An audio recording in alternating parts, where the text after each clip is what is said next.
Welcome to the Friday edition of Wine's World, and you'll notice that I haven't been around for a while because I've been very busy, and I'm going to be busy again for a while, but I've got a little gap here and I want to talk about something because it's my birthday coming up. My birthday is on Saturday, and I'm going to take a little trip to Kampot, which is a fairly major city in the very south of Cambodia on the coast, but it's also a quite mountainous region, so it's very different from what I'm used to here. And I'm just going to spend a few days there.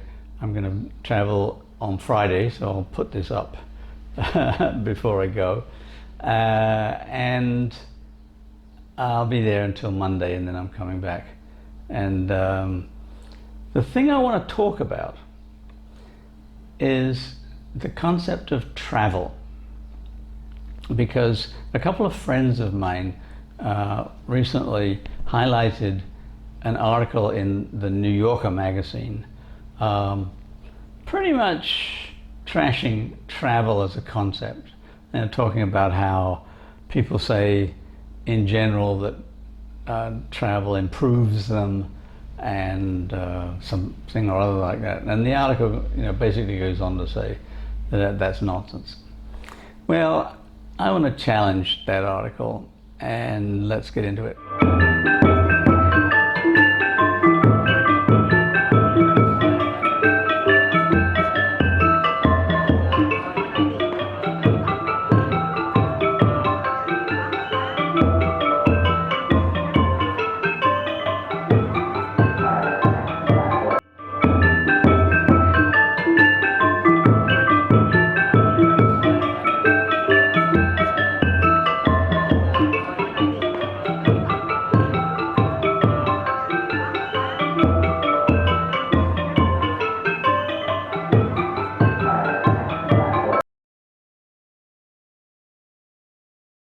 Now, the article starts off by saying that some of the most, well-known, well-read people in the world hated travel, and they point to Socrates and Immanuel Kant, and they say they just wanted to stay home.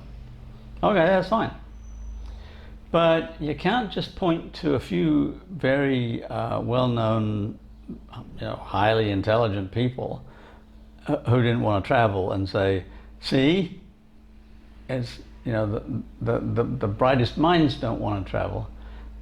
Some of the brightest minds don't want to travel. Sometimes the brightest minds do want to travel. It depends. And what's more important to me is the concept of travel and thinking about the vocabulary involved in traveling. You see, the thing is that the New Yorker article is mostly railing against tourism. And tourism is a certain kind of travel. Let me begin by telling you some of my circumstances. I won't go into great detail, but I'll just give you a little. I was born in Buenos Aires. As a toddler, my family left Argentina and moved to England, where my mother was born. And then when I was 6 years old, we moved as a family to South Australia. When I was 14 years old, we moved back to England. And because we went out by the Suez Canal and then back by the Panama Canal, I had essentially circumnavigated the globe by the time I was 14 years old, and I had lived on 3 continents. Well, now I've lived on 5 continents. Probably don't know exactly, but I've probably lived in 14 or 15 countries in 5 continents over the course of my life. I'm not interested in doing an exact calculation, but I would call that traveling. Right? That's not, because it's not tourism. I didn't travel to those places because I was on vacation until I was a grown man, until I was in my 20s. I traveled because my family wanted to travel for some reason or another. And the reason my family traveled is because my father had been in the Royal Navy from the age of 18, which, let me think, yeah, that would have been about 1935. He was in the Royal Navy from then until after the Second World War, when he was demobilized with injuries. But before the Second World War, he traveled to China, to Japan, to Australia, to India. You know, he knew all about traveling, and he knew, you know, he knew a lot about food, which is where I, you know, got my interest. But I also got, you know, I got the interest in traveling because he traveled a lot, and my son travels a lot too. My son has lived in New York, where he was born, but he's also lived in China, in South Korea, in Japan,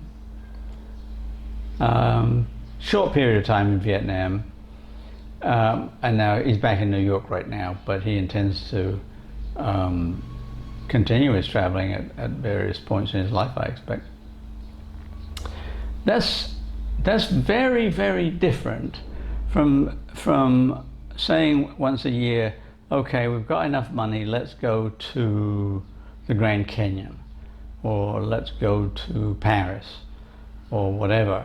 And like when you get to Paris, first thing you do is go to the Eiffel Tower, and you get somebody to take a picture of you in front of the Eiffel Tower. But that's not travel, that's tourism. That's a very different idea.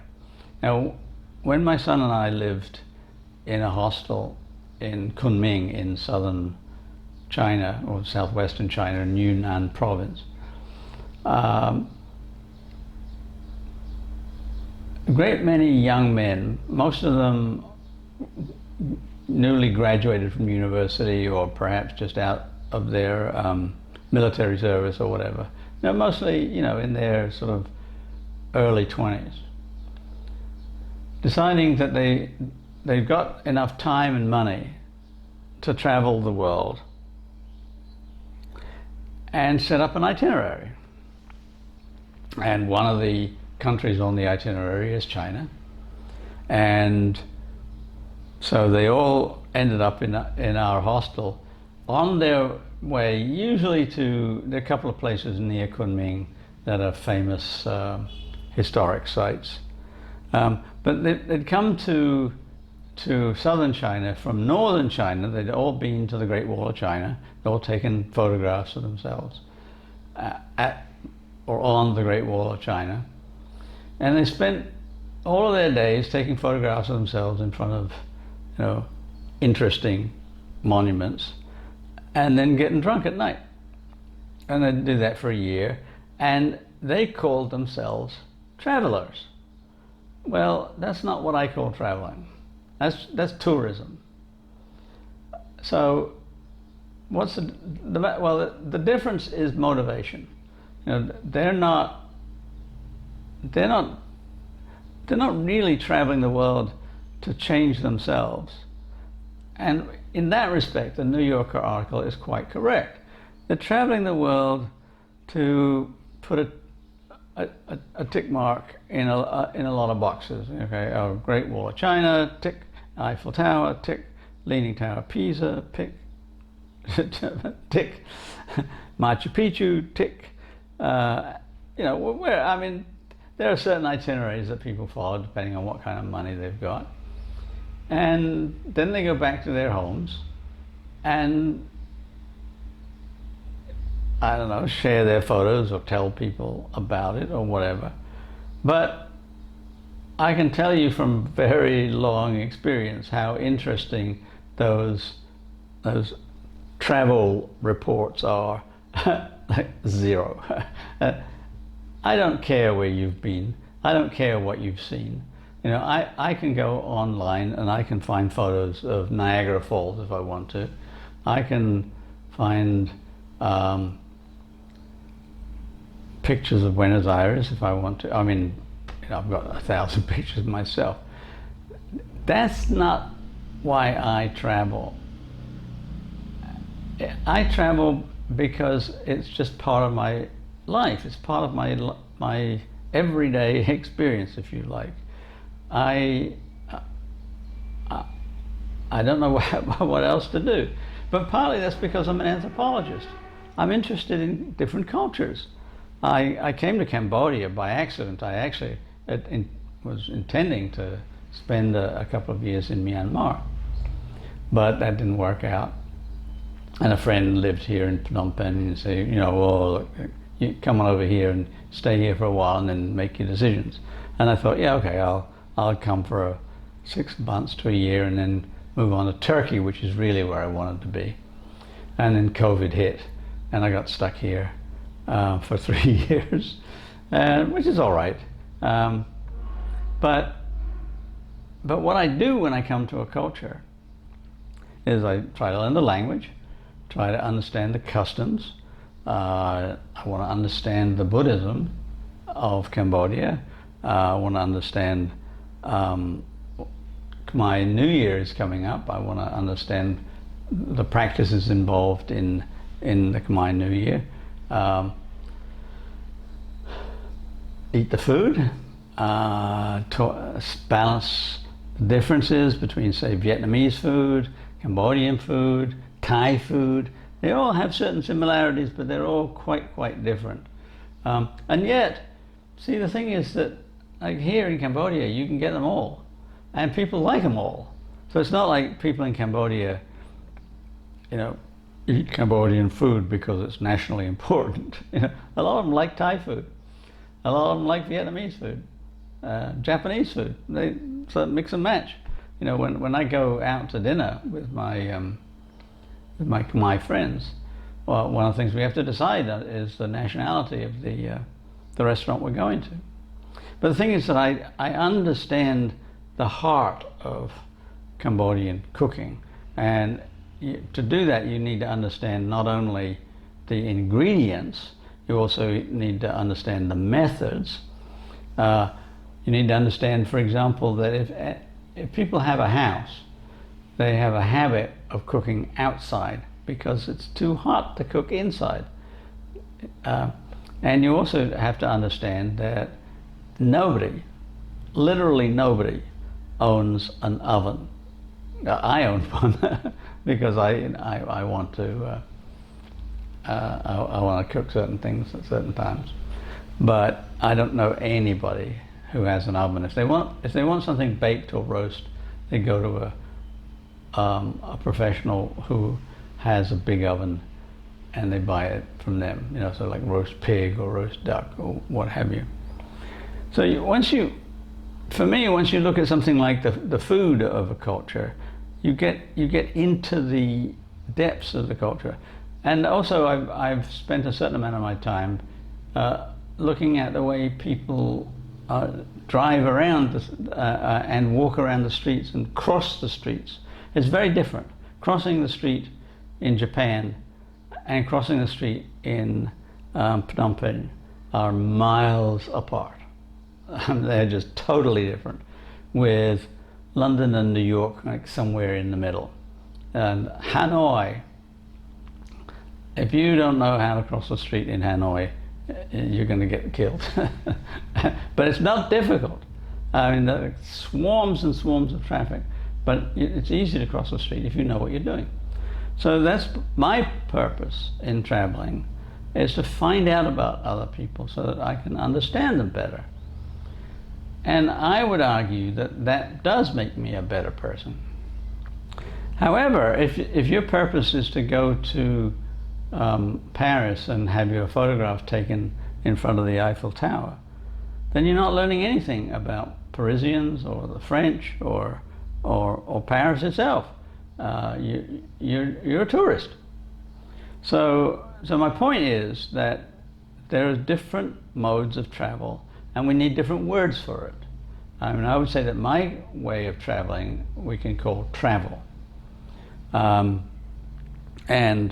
the Eiffel Tower form of traveling I would call tourism. But there are other kinds too, like people travel for work. They see a job advertised in Bangkok, looks good, they get it, and they travel to Bangkok. I don't know that we have a word for that kind of travel. There's so many different ways of traveling. So I would say that the New Yorker article is spot on when it talks about tourism being of very little use for personal growth. I agree, for the most part. But that's only one way to travel, and we need to think about that much more deeply, and we're going to do that next week. I'm going off to Kampot on Friday. I'll be back on Monday, and I will post another video on travel on Friday of next week, which will be about my particular travel to Kampot, why I was there, what I was doing, and what I gained from it, if I gained anything from it. So meanwhile, please tell your friends about my videos, please like, please subscribe, and have a wonderful week.